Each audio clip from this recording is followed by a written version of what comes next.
Assalamualaikum warahmatullahi wabarakatuh, and a very good morning to all students of 5 Mutiara. How are you today? I hope you are ready to learn English with Mr. Fizri. Okay, saya harap semua sihat dan semua murid dapat mengikuti PDPR Bahasa Inggeris pada hari ini.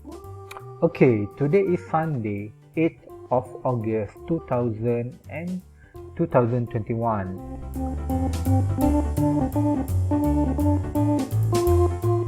Okay, so today we will use your textbook.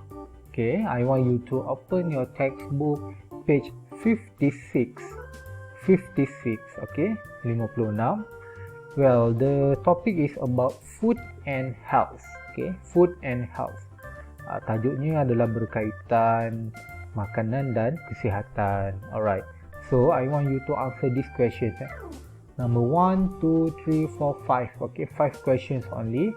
Okay, jawab 5 soalan sahaja. You have to copy this and write in your E1 book. Okay, salin di dalam buku E1. Okay, kalau buku E1 tak ada, buku tulis bahasa Inggeris yang lain lah, E2 ke ataupun apa-apa buku tulis yang ada. Okay, yang penting buat. Okay, this word, okay, actually I have taught you last week. Okay, saya dah pernah ajar maksud perkataan ni, but it's okay, I will repeat again. So please take your pencil. Okay, sila ambil pensel. Okay, and take note, sila catat maksud dia. Okay, active. Active is active lah. Active maksudnya dia banyak bergerak, aktif. Okay, unhealthy.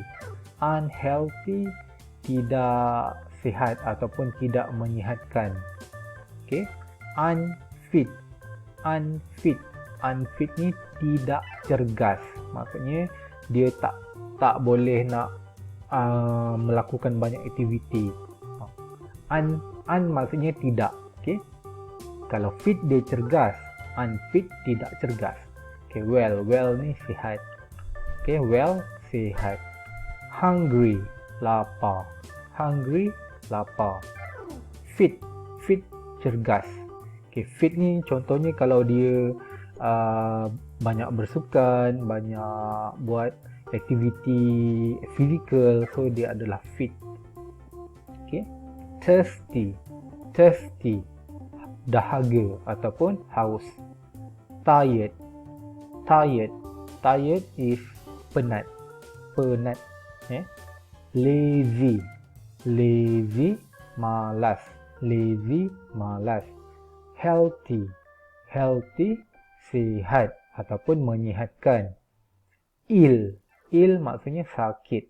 Okay, so the example is here. Okay, contoh, you go to hospital if you are ill.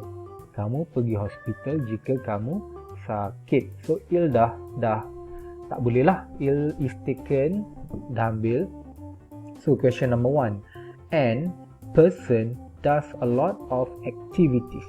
Person maksudnya orang yang melakukan banyak aktiviti. So orang yang apa? Right? Number 2. When you want to eat.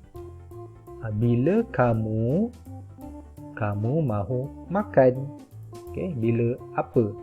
Okay, number 3. Good food and good habits are. Good food, makanan yang bagus, and good habits, perbuatan aktiviti yang bagus adalah apa? Okay, number 4. A person exercises a lot.